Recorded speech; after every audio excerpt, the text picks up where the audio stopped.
Hello, everybody, and welcome to the World Monologue Games 2024 live stream info session. Thank you very much for joining me. All right, let's do it. My name's Pete Malicki. I am the creator of World Monologue Games, and I am going to run through how it all works here at the games. We have been battling streaming software and computer and internet issues, so I am hoping that this all goes smoothly. Please feel free to chuck in a chat message if you can't hear me, or hopefully it's all fine from here. All right, let's just dive in. There's a lot to get through, so I am just going to jump in and talk through all about how it works, etc.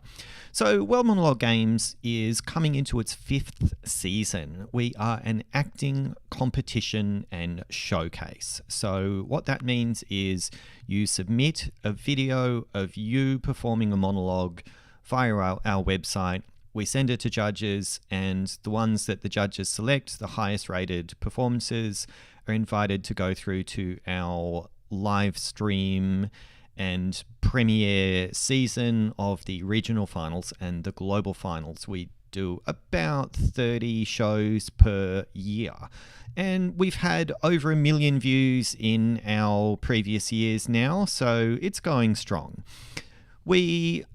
Our real philosophy is to give everybody an equal opportunity to participate and demonstrate their acting skills. So as such, we don't charge an entry fee, or we at least give everybody one free entry. So no matter what your economic circumstances are, you can still participate.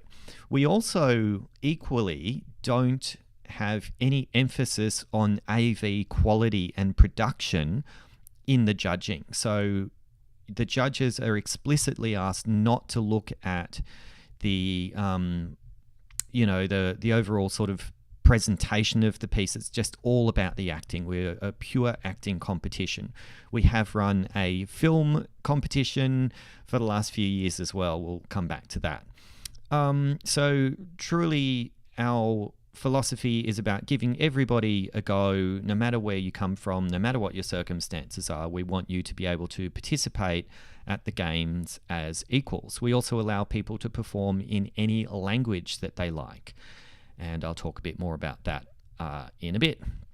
A bit about me. I am a very experienced producer and writer, and one of those people who's done pretty much everything you can think of inside the creative industries and outside the creative industries. Other than creating World Monologue Games, I run about 6 different businesses, mostly in arts, entertainment, and book publishing. And I also run a corporate services company called Undo Redo Solutions, where we build websites and systems for people, all of this sort of IT integrations, that kind of stuff.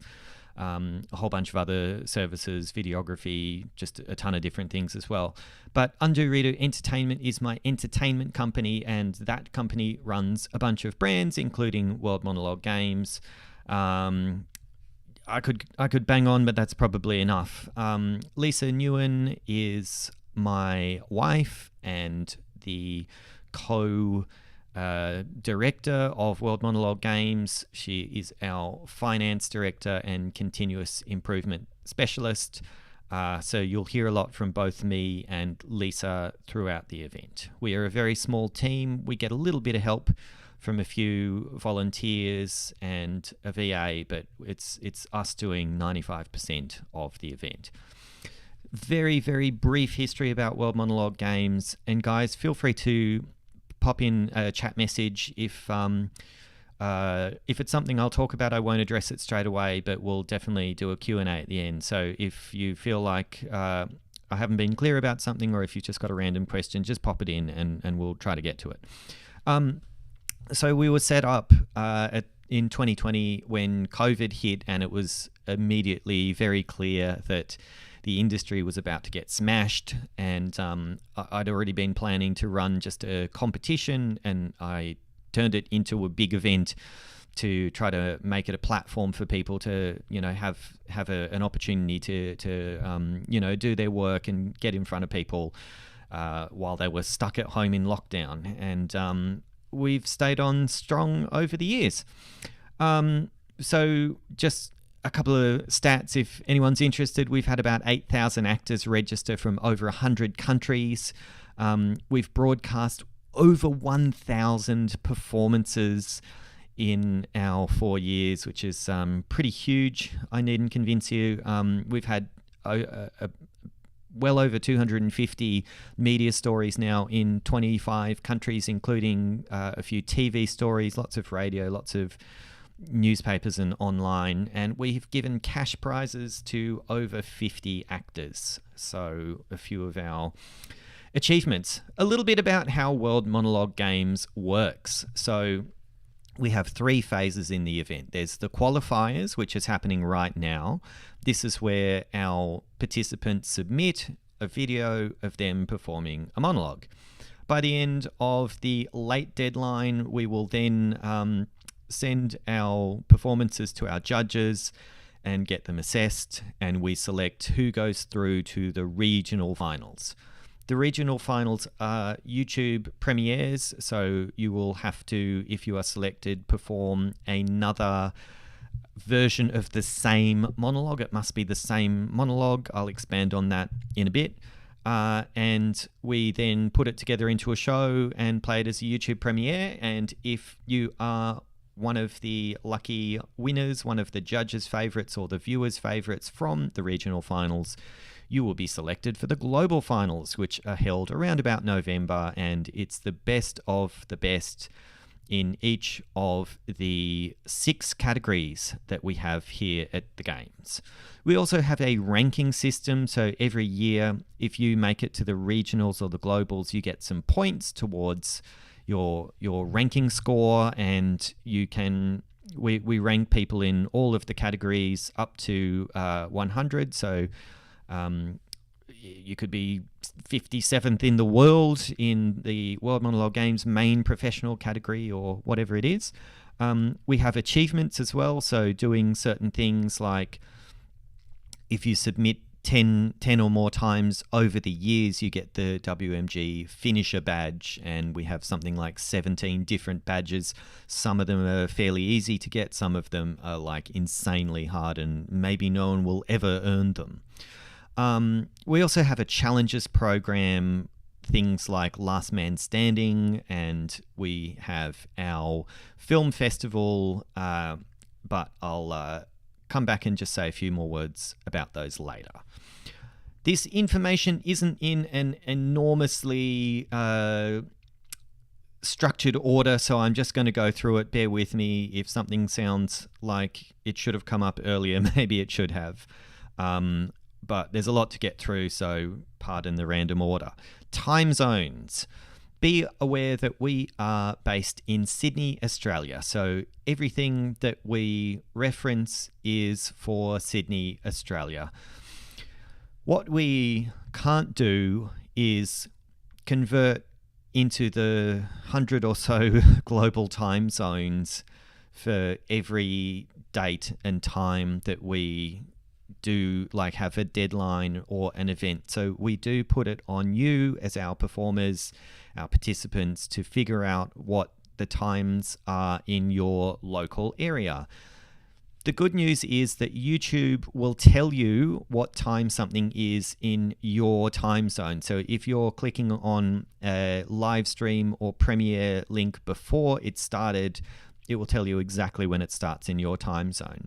And equally, we put a countdown timer on the website, on the member site, for things like the deadline. So if you get confused about the time zones, you can just look at that countdown timer and it tells you exactly how much time you have left to get in one of your submissions.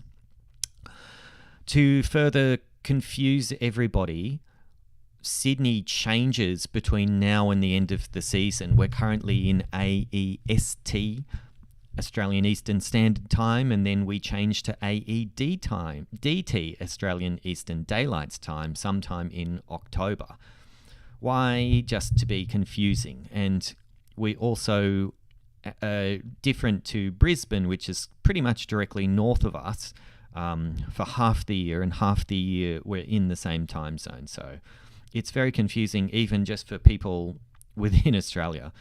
But anyway, the best thing you can do is look up what's the time zone difference between you and Sydney, Australia, and you should be able to pretty easily find out what the time is for any event and deadline, etc. I'm going to talk about the deadlines. So we have the early bird deadline coming up pretty soon, in a week, on May the 27th. That's a Monday, and that's at 11:59 p.m. Sydney time. The early bird deadline, basically what that means is if you submit before the deadline, share our WMG post that we've sent to you via email, our poster, via email, and tag in 10 or more friends on whatever platform you use.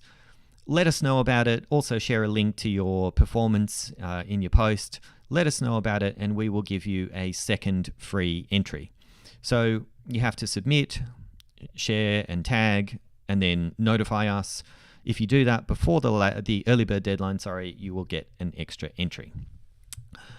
We have our main deadline on Monday, the 17th of June. Up until that date, if you submit, you can submit for free. You can submit your one performance for free. As soon as we hit the deadline, all of our free entries are deleted. So if you miss the deadline, you will have to pay in order to participate in World Monologue Games. We do have a late deadline, which is 3 weeks after the main deadline, and you can still submit for a fee. The fees I'll talk about in a moment. They're on our website on the member shop page. It's also worth noting now, and I'll repeat this, but if you purchase a free entry or you're given a free entry, all of your entries will expire on the late deadline. So you get a little bit of a bonus. If you wanted to submit, say, 2 entries, buy it now, your second entry now before the deadline, and both of them will expire on the late deadline. But if you don't buy or earn or win any extra entries, they will expire on Monday, the 17th of June at 11:59 p.m. Sydney time. If you get confused about the time zone, that's bad luck. You cannot, once the deadline hits, that's it. It's game over. And I should point out as well with deadlines that Australia is ahead of much of the world. So sometimes, particularly in America, you can be 16 hours behind us. It's really easy to think the deadline is one day later than it is. So be really careful about that. What can you perform at World Monologue Games? You can perform any monologue. You can write your own. You can find something. It is totally up to you. You used to not be able to mention coronavirus here at the games because, we set up during COVID and it was just the only thing that was in the news for like 2 years. But this is the first year we've lifted the embargo on COVID and coronavirus and pandemic and lockdown. So you're now able to perform on that topic if you want to, but you do not have to. We still did hear a lot of lockdown stuff, but it just means you're not going to be disqualified if you have a passing reference to COVID or coronavirus anymore. So be aware that ban has been lifted. You can perform in any style, whether this is your script or your acting. Any style is accepted. It can be a film style, it can be a theatrical style, it can be Shakespearean. That's totally up to you. Our judges are very fair at looking at different styles and accepting that there's different performance preferences around the world, that some people do something more theatery, something more filmy. That's totally fine. So it's just up to you, whatever you feel best. Just because it's a camera sitting in front of you doesn't mean that you can't do a more theatrical performance. The one caveat on the scripts that you use is that you must have permission if the work is still in copyright. That is typically up to 70 or 75 years from the time the author passes away. The work is still in copyright. After the author dies and 75 years passes, that work reverts into the public domain. This is just copyright law. This is how it works. This isn't something we're choosing to impose on everyone. We're just complying with copyright law, because what we can't have is one of our events taken down because somebody, a rights holder, complains that no one got permission to use their work. So if you're not aware, as soon as you write something in most of the world, it is automatically copyright to you. So if I write a script tomorrow and, I don't know, put it on the internet or don't put it on the internet, it is copyright to me no matter what, if someone finds it or doesn't find it or performs it or doesn't. That's just how copyright works. So you do need to get permission. It can be a bit tricky. Totally acknowledge that means some things just kind of you can't do if the author doesn't want to respond to you, which can happen. Or if you're trying to do a movie monologue and it's a big studio and they couldn't be bothered replying, or they just say no. I actually don't remember ever hearing of someone saying no. I could be wrong. Maybe it's happened, but no one's ever relayed to me that someone refused them permission. But you might not get a reply sometimes. But you'd be surprised. We had one person get permission from Aaron Sorkin, Oscar-winning screenwriter. So you'd be surprised that who might actually just reply and say, go for it.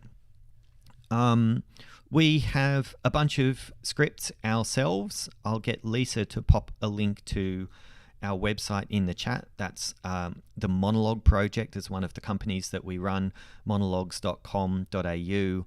We have about 150 audition length monologues available, and a dozen of them we give away for free just to make sure that everybody has at least a few options. So you can find one of our free monologues, and at World Monologue Games, you don't need to ask permission for any of the scripts on this website, because I happen to write them all, and I am now giving you permission to use any of those scripts for World Monologue Games. You're very welcome to do that. But we also have publications, so if you want to have lots of options, you can read previews of any of the scripts, or you could purchase our publications or our specials, which I'll talk about a little bit later. I also want to really emphasize that we want you to consider entertainment value. This is not an audition. This is not just done for casting directors. It is a show that's for viewers, for audiences. Really, really important that we have viewers, right? Without our viewers, we have nothing. The fact that these events are broadcast means that lots of people watch them. And as I said, we've probably had more than 1 million views now across the event, the entire event over the 4 years we've done it so far. That's a really great thing. That means that if you participate in World Monologue Games, you will hopefully, get quite a lot of eyeballs on you. But actors tend to spend so much of their energy doing auditions that they forget that the end product of acting is designed for viewers and audiences, and that's what we'd love you to do. We'd love you to think about something that's entertaining. That doesn't mean it has to be comedy. You can do drama, you can cry, all of that stuff. Just think about how just an ordinary, everyday viewer will think about it and try to make it fun and interesting and entertaining. We do encourage you to consider comedy. We don't get anywhere near enough comedies at the games. We love comedies. If you're funny, please send us your comedies. We'd love that. We'd love more of that. But it's up to you. It's a free choice. You can select any monologue at all as long as you get permission from the author. Just do put some consideration into the viewer experience. Your monologue must be filmed for the event. You can't just use something you've used in the past. The whole point of the games is that people, our viewers, are watching stuff that's done for the games. So if you have a monologue that's been on YouTube for 6 months, 3 months, whatever, you can't send it to us. It needs to have been uploaded after the opening, the submission's opening date. Let's just say the start of May. If your video's uploaded before May 2024, you cannot send it to the games. You'll have to film a new version of that monologue. If you've uploaded it to your socials, your Vimeo, anywhere else, including YouTube or anywhere other than YouTube, please don't submit it to the games. It will be disqualified. And we do check, because we're in a very interconnected public world now. We do check on social media, and if we see that you've submitted something that you've submitted in the past elsewhere, or you've uploaded before the beginning of May this year, we won't use it. And again, the reason is because we want our viewers to have a unique experience where they see work that was thoughtfully created for this event. Like I said, I'm going to jump around a little bit, so I'm going to talk about representation now. Who do you represent? This is a very common question. People don't know whether they should represent the country they live in, or the country that they were born in, or their country that is just close to their heart because their grandmother came from there. It's up to you. You can represent any country that you like. You can only represent one country per season. So do put careful thought into it. If you plan to submit multiple times, once you've selected which country you're going to represent, and once you submit, you cannot change it after that point, because we can't have you representing Australia in the main professional category and then representing England in the endurance category. Sometimes people get multiple performances through to the same category, sometimes in the same show. They have to be the same country. You can't represent multiple countries in one season. So when you registered, you picked your country or your address or your country of origin.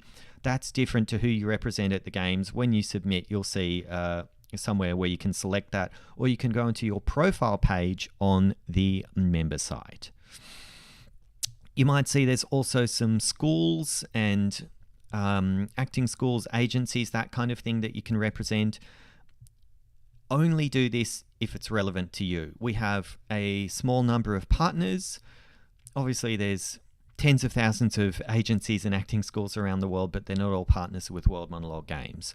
You can, if they are one of our partners and you are, one of their actors, then you can choose to represent them, and we obviously encourage you to do that.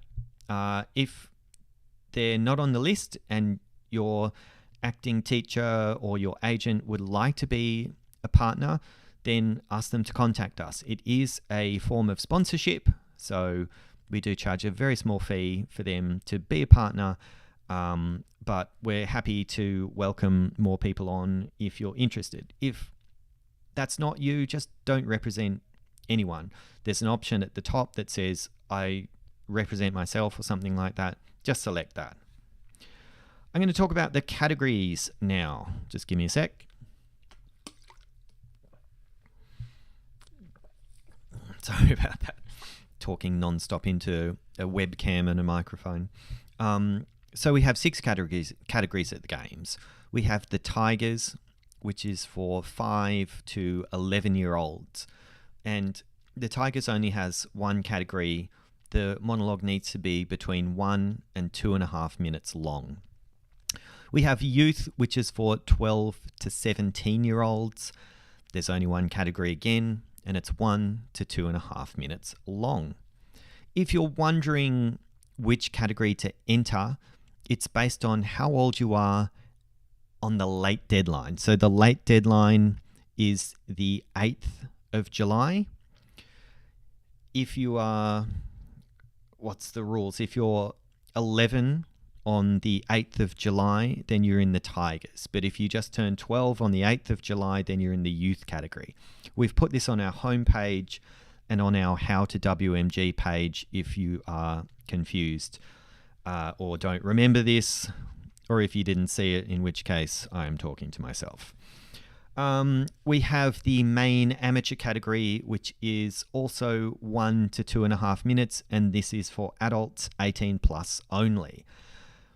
What does it mean to be main amateur? Well, it is a self-assessment.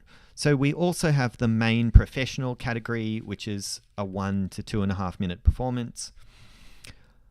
Both of these categories are for adults. They're both the same duration, but one is for amateurs, quote unquote, one is for professionals, quote unquote. So it's just up to you. It is a self-assessment. If you feel like you would like to enter the main professional category, you can do it. If you feel like the main amateur category is more suitable for you, then enter that category. It is totally up to you. We don't look at it, we don't consider it, we just let people choose whatever they want. The one consideration is that if you have made it to the global finals in the main amateur category in the past, you cannot be in that category anymore. We force you to be in the main professional category for the rest of time at World Monologue Games. We have 2 more categories as well. There is endurance, which is our longer category, and this is also only for adults 18 plus. It used to be 5 to 10 minutes. This year it is 5 to 8 minutes long. I unfortunately sent an email about a week ago which said it's 6 to 8 minutes. That was a mistake. I'm very sorry about that. We use like automation tools, and I wrote 20 emails in a row, and I just missed that. So I'm really sorry for the error there, but it is 5 to 8 minutes long for the endurance category. Why did we change it from 5 to 10 minutes? We just found that the category tend to drag. It was just a bit too long. And just bluntly, there wasn't much of a difference between the 7th minute and the 9th minute in the performances. We just think that something a little bit sharper for our audience was the right move. So hopefully that was the right decision. We'll see how we go this year. Now, I didn't mention this earlier with our website, the monologues.com.au website. We also have about 15 10-minute monologues on the site. So if you're interested in endurance, sorry, I should say we have about 50, and about 15 are free. So if you're interested in the endurance category, you're very welcome to use one of those. Again, I wrote them. You'll just have to make some cuts because most of them will run longer than 8 minutes.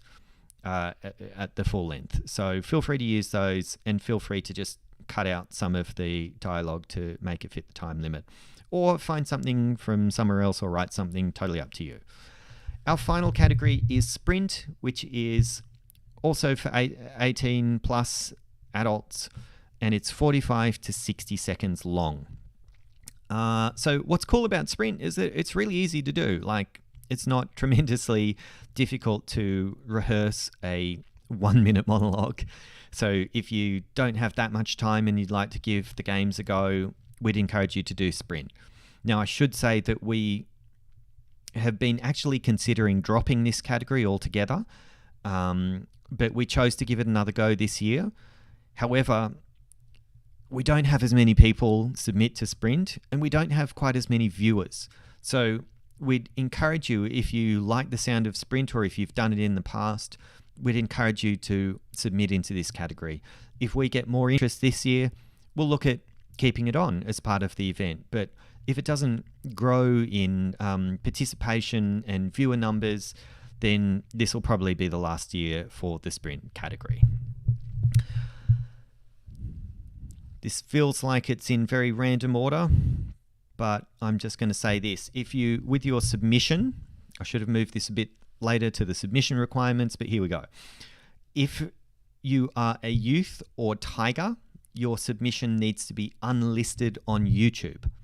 All submissions need to be done on YouTube because we have an integration so that the judges can access your submissions. If you're youth or tigers, it must be unlisted. You are welcome to share it if you want, but it's up to you. However, it must be unlisted. And the reason is because we don't want to force anyone under the age of 18 to make their video public. So we actually force everyone to make it unlisted, not private. If it's private, we cannot see it. It must be unlisted on YouTube. Conversely, if you are an adult, it must be public.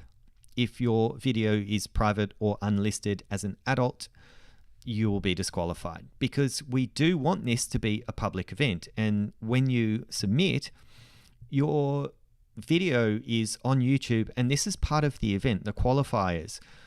We have a naming convention I'll talk about soon, and your videos as adults being public mean that people can look up, they can write World Monologue Games, and they can find your submissions, and people do that.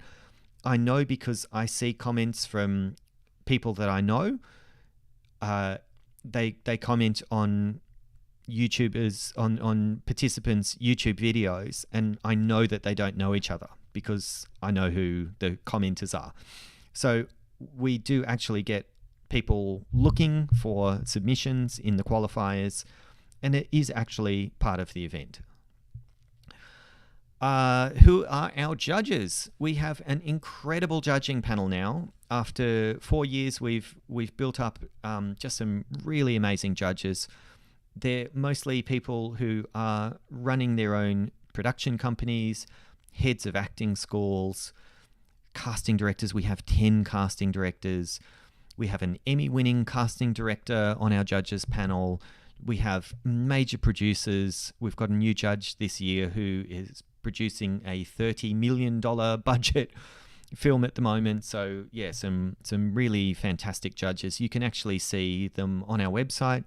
Not all of them have chosen to share their profiles and to disclose that they're involved with the event, but quite a lot of them have. So check out our judges.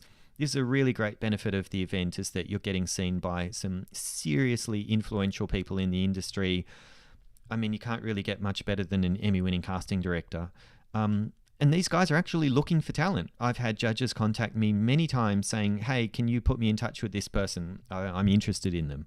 So definitely worth doing that. Now, to explain the judging process for the qualifiers, every entry gets sent to the judges, and the judges basically in the qualifiers, they just give us a score out of 5. It has to be a whole number. And we just get the average score from the judges who view the videos. It's very, very straightforward.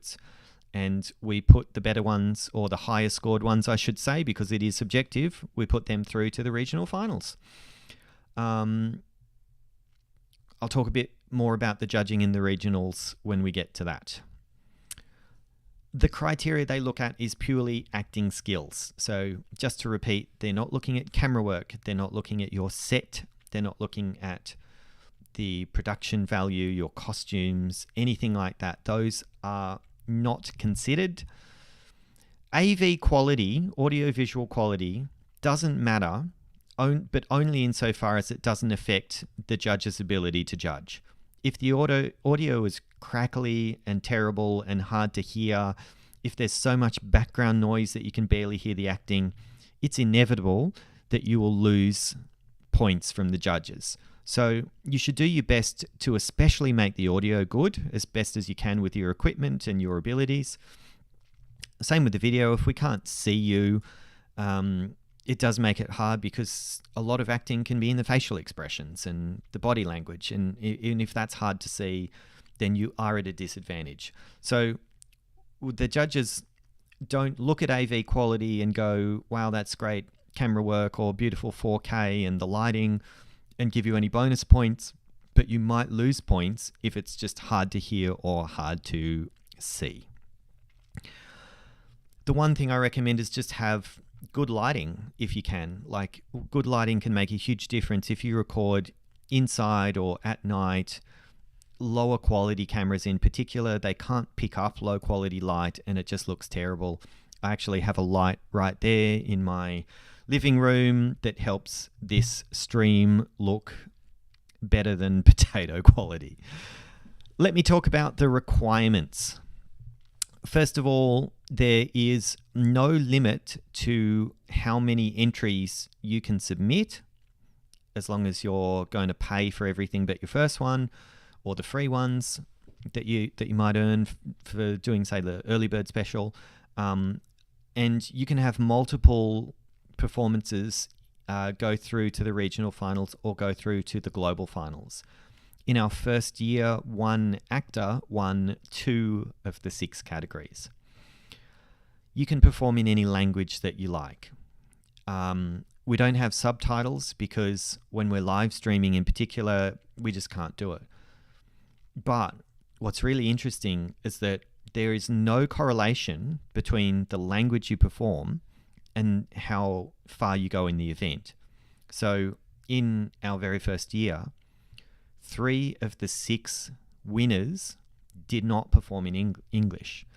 And every year we have people in our top 3 who are not performing in English. Basically, the proportion of people who submit in a language other than English and the proportion of people who go through to the regional finals is exactly the same. So there is no benefit from speaking English. There is no penalty from not speaking English. It just doesn't make a difference. And that's because the language isn't the most important thing in assessing acting. We can see good acting. We can see it in your expression. We can see it hear it in your voice, in your body language. If you think about it, if you watch a foreign film with subtitles, you don't need to know what that person's saying to know whether they're a good actor or a terrible actor. So basically, any language is up to you. The timing starts when the acting starts. So you can't pad a performance that's too short by just kind of sitting there and staring at nothing. It has to be actually acting. Acting doesn't necessarily mean verbalizing. So if I'm, sitting here angry at something and then I snap and start talking, well, the acting is in me looking angry. But if I'm just sitting there waiting for the, getting in the zone, that's not really acting. And then suddenly I switch into character. So the timing starts with the acting.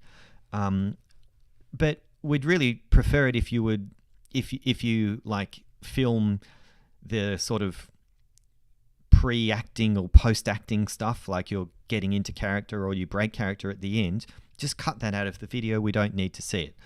And I think it's really important to say as well, don't cut it like immediately after or beginning before you start acting, because it can be very abrupt. Sometimes we get entries and it's just like they say the last word, their mouth closes and the video cuts, and you're still kind of acting for a moment after you speak most of the time, almost all of the time. So let it sit. Just cut it off once the acting's really finished, because too many people cut it off too short. You must fit the time limit of the category that you're submitting to. So those time limits are on the website. It's really easy to find that information. If your performance is 58 seconds for the main category, or for anything that's supposed to be 1 minute or longer, it will be disqualified. If you're doing the youth category and it's 2 minutes and 33 seconds, you will be disqualified. So don't think that close enough is good enough. It isn't. It must be within the actual time frame. We will give you up to 1 second grace just because of the way that YouTube sometimes rounds time up. So if it says 2:31, we will consider it, but it has to be really because of YouTube and not because you've tried to sneak an extra second in. I hope that makes sense. What else? Where am I? Sorry. It has to be one continuous take, so you can't do any cuts or edits or multiple angles. It's a one-shot competition, so please don't cut or use more than one camera. It won't be accepted. Do not add any music. Do not add any titles. Don't add an introduction. Don't say your name and tell us what piece you're doing. Don't have subtitles. Don't have graphics on the screen. Anything like that. Just acting. We only want to see your acting. When we refer to the title and the naming convention, we're talking about the name on YouTube. So the title of this video you can see is World Monologue Games info session, something like that. I can't quite read it. It's only half of it showing on my screen, but that's what we talk about. So don't put it in the video itself. Don't put like at the start of your video, World Monologue Games, Australia, Pete Malicki on screen. That is totally unnecessary. And in fact, if you add sound effects, stuff like that, you could end up getting disqualified. So just you and your acting, that's it. Put the camera on, do your acting, turn the camera off. Don't make it complicated. Camera movement is fine. That's okay. Or no camera movement, it doesn't matter. Again, this is something that the judges will ignore. Re-editing, you are welcome to cut the video at the start and the end if that's not clear. And you're also welcome to clean the sound or to play with the lighting, the coloring. So if you've got a background hiss and you want to remove that, you're very welcome to do that. That's not the kind of editing that bothers us. And if the light's a bit low and you want to lift the lighting level up in your editing software, you're very welcome to do that. You cannot have anyone else on or off screen. So you can't have an off-screen voice. You can't have a silent body, so you can't have someone sitting there. You can't have any scene partner. You can't have a voiceover, whether it's yours or someone else's. It's just you alone, just acting. Of course, someone else can film it for you as long as they are silent and not participating in the scene, right? Someone asked if you could have a prop come in from off screen. That's okay as long as you don't see them and it's not suggesting that like this is part of like an argument or something like that. Yeah, it's probably best just to forget that totally. I think you could just try to game the rules and you might end up just getting disqualified if it's considered to be the contribution of another performer, if that makes sense. Just keep it to you alone, one shot. Don't worry about graphics, music, titles, all of that stuff. And I'm going to reiterate, as one of the requirements, you must get permission from the copyright holder. If you make it through to the regional finals, the dates and what regions we do and what shows we do actually does depend on what happens in the qualifiers. Every season of World Monologue Games is slightly different in size. We've kind of gone up and down and up in size. And it just depends on how many performers the judges select from the qualifiers. We'll do more shows if we have more performers with a high enough rating. And what show we do really depends on where all of our submissions come from. So if we get a bunch of submissions from Taiwan, Vietnam, China, Thailand, we'll do a show just for Asia. But if we only have 2 people from the whole of Asia who go through to the regional finals in one category, we might combine Asia and the Middle East, or Asia, Australia, and the Middle East. It just really depends on who submits and what we're working with. So we can't tell you exactly when the regionals will be, or exactly who is going to be in them, or what the show is going to look like until we get to that point. We've even done shows per city in years when we had a year where there was just a ton of people from Sydney and there was a ton of people from Toronto in Canada submitting. So we did a Toronto show and then we did a rest of Canada show.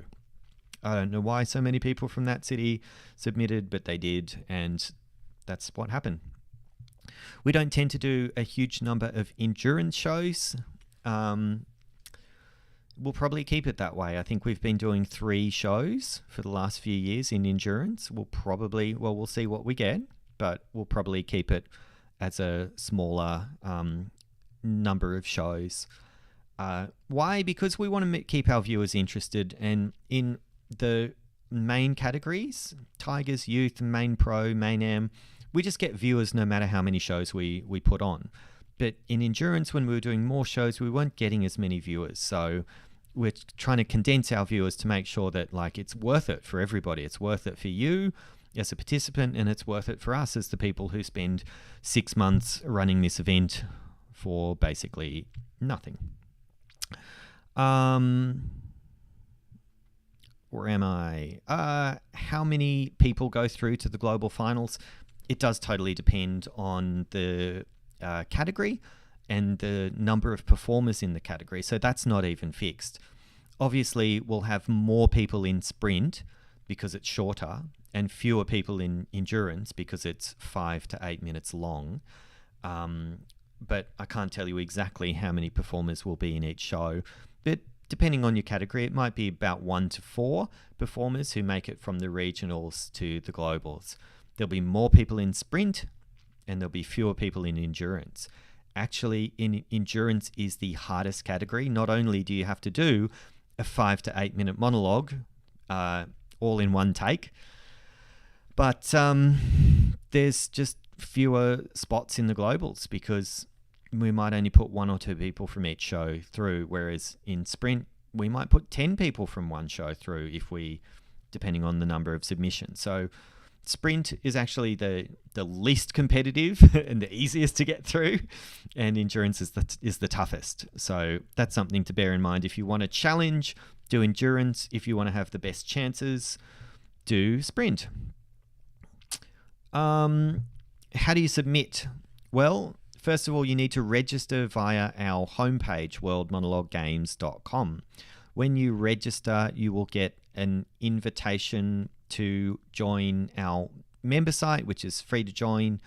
And once you have signed up, you will get 1 free entry to your name. You have to use that entry before the main deadline. If the main deadline hits, and I threw my sheet on the grounds, I think it's the 17th of June from memory. If the main deadline hits, all of our free entries will be deleted. So if you're only seeing this and registering after the deadline, you will have to pay for an entry if it's before the late deadline. Otherwise, you get one for free when you sign up. Please check your spam folder. Unfortunately, the nature of the internet is that email providers are not always great at determining what is spam and what is real, and our emails go into spam folders from time to time. So check your spam folder, and you should hopefully find it there if it doesn't land in your inbox. We have a naming convention on YouTube. So that is for the title of the video on YouTube. Not within the video, to be clear, but on YouTube. What is the name that you give the video there? And the naming convention, I'll get Lisa to pop it into the chat, is World Monologue Games, space, your country, space, your name. So World Monologue Games, Australia, Pete Malicki is an example. And just to repeat, why do we have that naming convention? Because it helps people find your performance. It also helps the judges know who the performer is. If you're submitting multiple times, you just use the exact same naming convention. Don't worry about that, because your video link is unique, and whenever you submit it, we'll have it as a separate record in our system. That's not confusing for us. If you submit multiple times, just keep using the exact same naming convention. All right. What else? Sorry, I'm just reading my notes, and I've already said some of these things. If you would like, it's up to you, but it would be a courtesy to thank or name your writer in your YouTube description. The description of the video, that is a great place to thank the person who helped you direct, or the person who filmed it, or the writer there. When you get through to the regionals and the globals, we don't actually have anywhere to put those details. Because it's a show, think of like a variety show or X Factor or something. They don't have the name of the original singer appear on the screen, because it's a show. We just want to keep it moving. We want to keep it nice and slick. So if you want to show appreciation or name the writers and collaborators, do it in the video description on YouTube. That's the most appropriate place. And you're also very welcome to do that at the end of the regionals or global finals with the original submissions. What have I got here in the submission form? Just how do you actually submit rather than just the rules? Log on to the World Monologue Games member site. Select your category when you're on the submissions page, and again, don't forget about time zone differences. If you see the deadline is the 17th of June, that might be the 16th of June where you live. So please be very, very careful to not miss the deadline. We do always try to put a countdown timer on the website so you can see exactly how long is left. But we have to do that manually, so it might not be there straight away, or sometimes it might get missed. It's possible. I don't think we've ever missed it, but anyway, just don't rely on us is what I'm saying. Just make sure you check. All right, so I'm going to talk a little bit about what happens at the regional finals. If you make it through, you need to perform a new version of the same monologue. Why? Because a lot of our viewers will have seen your original monologue, and we want to show a completely unique show. So everybody, when you watch the regional finals, you are not seeing any content that you've ever seen before. As such, everybody's performance must be unlisted for the regionals. For now, if you're an adult, it must be public. If you are in the regionals, it must be unlisted. Don't worry, you don't have to remember all of this now. If you make it to the regionals, we'll obviously send out lots more information. And we'll have another info session specifically for the regional finalists. You will always make submissions via our website. That just keeps it nice and simple. If you get more than one performance through to the regional finals, you will get more than one email. In fact, if you submit 2 times, you will get 2 emails to advise of the status and all of the information regarding those. If one gets through and one gets rejected, then you will get 2 emails, and one will say congratulations and one will say I'm so sorry. So if you submit multiple times, please pay close attention to every email you get from us. We obviously send promotion emails as well, like reminding you of the deadline and that kind of stuff. Obviously, that's less important than notifications about the status, but we just ask you to at least have a quick look and make sure that there's nothing important in the email if you don't have time to read the whole thing. At the regionals, the judging works a little bit differently. The judges, they vote for their top 3, and their first place gets 3 points, their second place gets 2 points, their third place gets 1 point, and we rank the performers against each other. In the qualifiers, it's just what's your average score from the judges. In the regionals, it is comparative. So we rank the performers based on how many points they got from the judges, and then we put the highest ranked ones through, quite simply. Viewers also get to judge, they get to vote, and we usually either put 1 or 2 viewer votes through, or we just treat the viewers as a judge. So whoever's the viewer's top choice gets some points, whoever's their second choice gets some points, etc. If there's a tie in points from the judges, we will use the viewer vote as a decider. So it's always worth encouraging your friends and family to watch the event and vote for you if they like you. You have to perform in the same language all the way through. You have to perform the same monologue, just to be clear, because that's what's been selected by the judges, and you can't change halfway through the season. In terms of quality for the regionals, well, making sure you do your best for the AV quality is always good. You might want to try to improve even more if you can, put a bit more effort into the lights and the sound quality and the visual quality for the regionals, just to give yourself the best chance. But again, to reiterate, our judges do not consider that kind of stuff. You can, if you make it through to the regionals, you can change, although you must perform the same monologue, you can reinterpret it. So you can you have to do the same words, but you could change the emotions up a little bit. You can wear different clothes. You can have a different setting and set and background and all of that. If you make it through to the global finals, pretty much the same process as the regional finals. The same monologue yet again. And keep it unlisted and submit it via our website, blah, blah, blah. The globals will be held about 3 or 4 weeks after the regionals. Probably November is estimated time frame. But again, it does depend how big our season is as to exactly when. In terms of the prizes, there is a cash prize from Undo Redo Entertainment, our parent company, for the 16 top winners, the 18 top winners, right? That's 6 times 3, doing basic maths here. So the top 3 in each of our 6 categories wins a cash prize.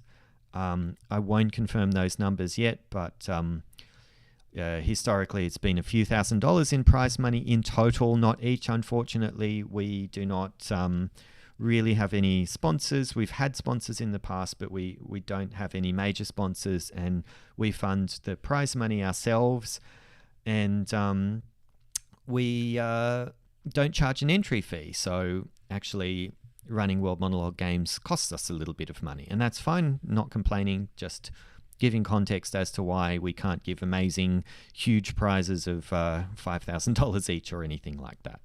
If you do win a prize, just be aware that you will need to claim it within before the end of the year. Otherwise, that prize will be forfeit.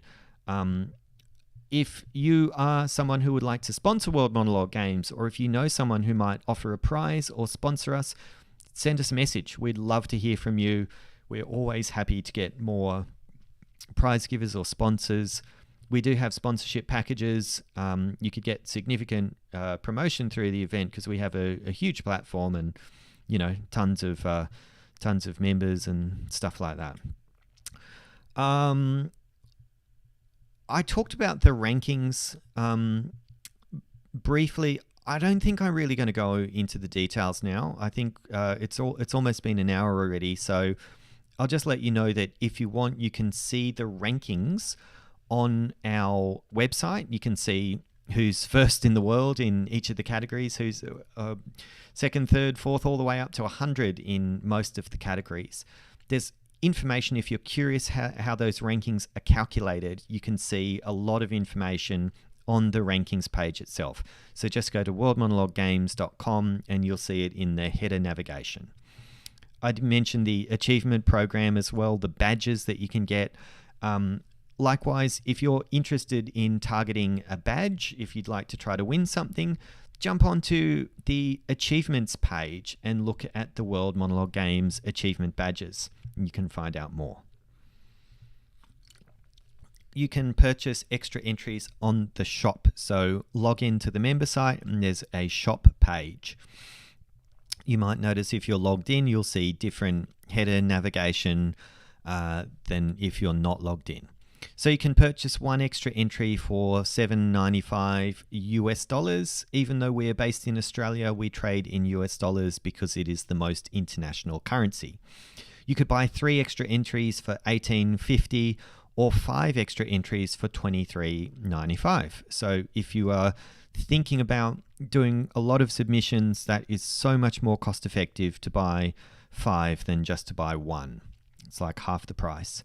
And remember, if you buy your entries before the deadline, then your free entry will also be due on the late deadline, as well as all of the entries you purchase. So basically, if you purchase anything, any entries, any entries, they're all due on the late deadline.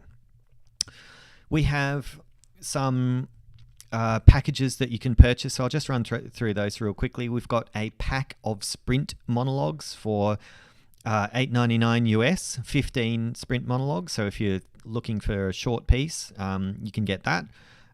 We've got Monosource, which is a publication of 30 10-minute plays. So if you're looking at endurance, you could check those out. That's $18.95 US. We have a bunch of just audition monologue publications. They're $10.99 each.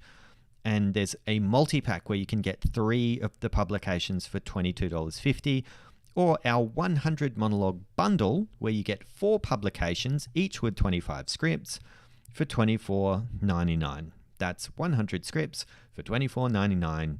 That's like 25 cents each. That's pretty cheap if you wanted to get 100 scripts that you can use for the games and auditions and self-tapes and all of that for the rest of your life. I think that's pretty good value, actually. So check those out. You can get them all from the shop. Please note that you cannot transfer anything that you purchase. Those are ebooks, by the way, if I wasn't clear on that. All of those scripts are ebooks. So you can't purchase an ebook, then change your mind and ask for a refund or a swap. That's obviously not possible with an ebook.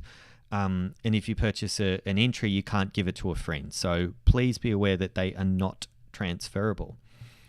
I mentioned that we've had 250 plus media stories over the years. So what we'll actually do is we'll send you a media release. If you make it through to the regional finals, we'll send that to everybody. And all you need to do is change the name and the country and maybe write 1 or 2 sentences about yourself and about your monologue. And then you can submit that media release to local radio, local newspapers, blogs, that kind of thing. And we have really great success with the media. 250 stories is obviously quite a lot. So just bear in mind that that will come. Now, also, we're getting very, very close to the end here, and there's a bit of a delay. Like, I think when I say something, it takes about 20 seconds for you to hear it. So please, if you would like to ask any questions, please put them in the chat now, because I want to leave you to go to the rest of your day once I have finished. So just a few more things. Please be nice to each other. We have just like absolutely no tolerance to shitty behavior. So if you bully other people or if you're mean to them or anything like that, we'll probably just kick you out of the event or disqualify you. And we won't necessarily even like tell you if your behavior is just really inappropriate. We might just disqualify you quietly. Why? Because we want you to respect each other, and we don't want to have to, be the police or anything like that. I think it's just really straightforward that we are all nice and respectful, and I don't know what else to say. We almost never do this because most people are really nice. We've got a great community at the games, so that's a really wonderful thing. But just please, don't be mean to people, or we're also in a very big world with lots of different opinions, lots of different politics, that kind of thing. So let's just try to keep that stuff out of World Monologue Games. We don't need to hear your opinions on who's leading a country or the kinds of people who are in a country. Let's just keep all of that stuff out of this event. Let's keep it fun, keep it light. Be nice to each other. We've blocked some people from making sort of stupid comments on our streams before, but that's kind of about it. Just, be nice. Be nice. I can see some questions coming in. I'll jump in and answer those in a sec. I do also want to mention we have something called Audition Boost. So this is a 14-day course. It's like an intensive course to help you really develop your monologue. So basically, every day you get a different challenge for the same monologue, and you have to film a different performance every day. So if you've got something that you want to really make as good as possible, then we'd encourage you to check out Audition Boost. I don't know if Lisa can find a link now while we're here in the stream. She might not have access to the link from where she is, but if she does, I'll get her to pop it in. We have put it in some recent emails, so you can check that out. So I can see some questions. I'm from the Philippines. I want to join. We'd love to have you. One of our team members is based in the Philippines, so you'd be very, very welcome. can I still use past scripts for free? I'm not 100% sure I know what you're asking there, but let me just let me answer. And if I've interpreted you incorrectly, just let me know. Actually, it's a great question. If you want to perform a script you've used in the past at World Monologue Games, you can't do that. So we don't allow you to perform the same monologue again if it's made it to the regionals. If you didn't make it through the qualifying round, then yes, you can. But if it's made it to the regionals or the globals, then please don't perform the same script again. We have free scripts on our website, if that's your question. So you can find some scripts on monologues.com.au. And if it's something that is like a script that's been out there before in the world, then you need to get permission if it is still in copyright, and that's usually 75 years after the author's death. So if that answers your question, good. If I didn't, then please feel free to just clarify in the chat. Can you apply for 2 or more categories? You absolutely can.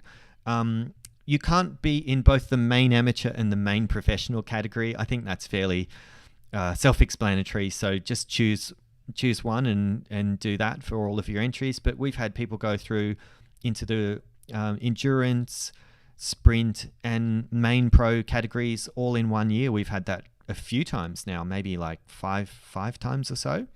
That's one of our badges, getting into the regionals in all 3 categories in 1 year as well.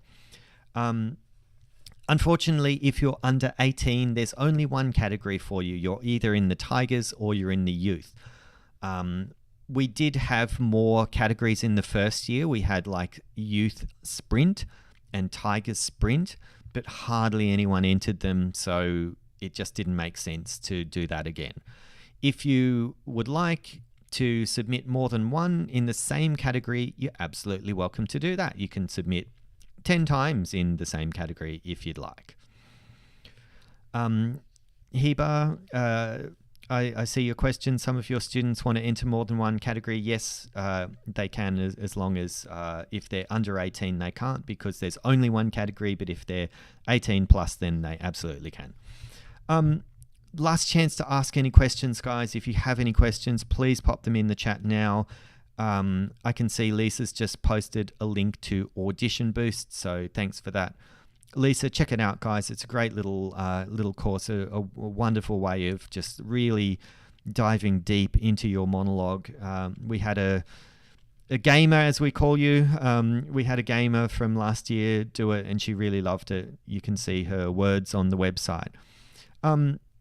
Before I go, and before I answer any last questions if they come in, so I mentioned our challenges program and Last Man Standing.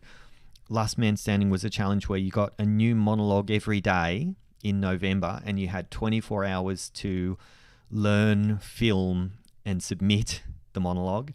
We are unfortunately not running Last Man Standing this year because it's just too much work for our team, unfortunately. As I mentioned, we do this basically as volunteers, and it's a lot of work for 6 months. We were losing all of our time we needed to run our business and try to earn some money. So unfortunately, we can't do Last Man Standing this year. We're also going to be overseas at the end of the year, so that'll make it particularly tricky. I mentioned our film festival, the World Monologue Film Festival, and we are not running that this year as well for the same reason. It's just a lot of work to run a film festival, and it basically costs money, or we make $200 or something. It's just really a lot of work for no reward. And as much as we love doing it, and it's a great thing to do, and it's really great for the acting and filmmaking community, we just only have so much capacity to do things like this. So unfortunately, there's no challenges program, no Last Man Standing, no World Monologue Film Festival this year.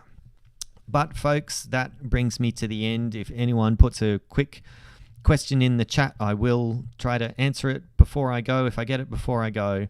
I've talked about a lot about how it works and the rules and configuration, but I haven't even said that, World Monologue Games is just a wonderful way of participating in, the arts community, in creating something.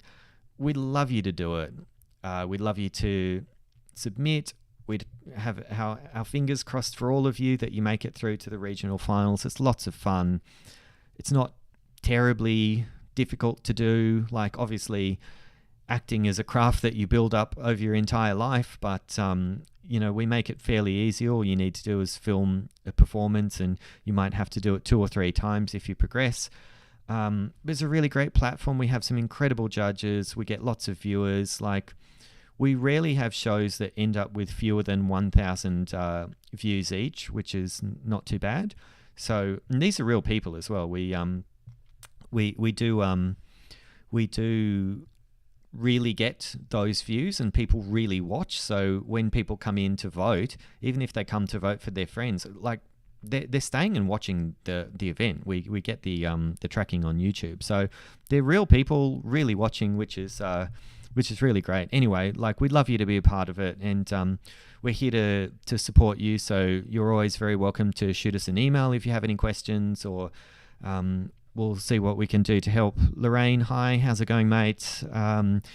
Can sponsors still play? Yeah, that's a good question. We haven't actually had that scenario from my memory, but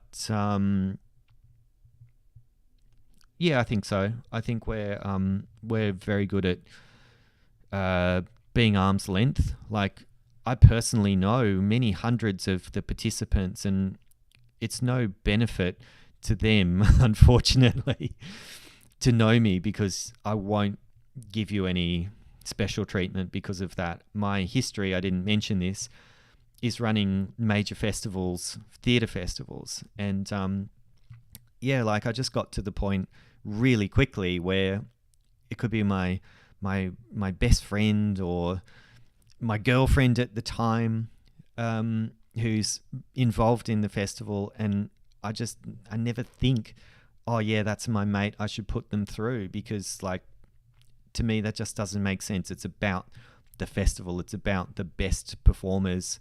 So you wouldn't get any advantage by being a sponsor and participating.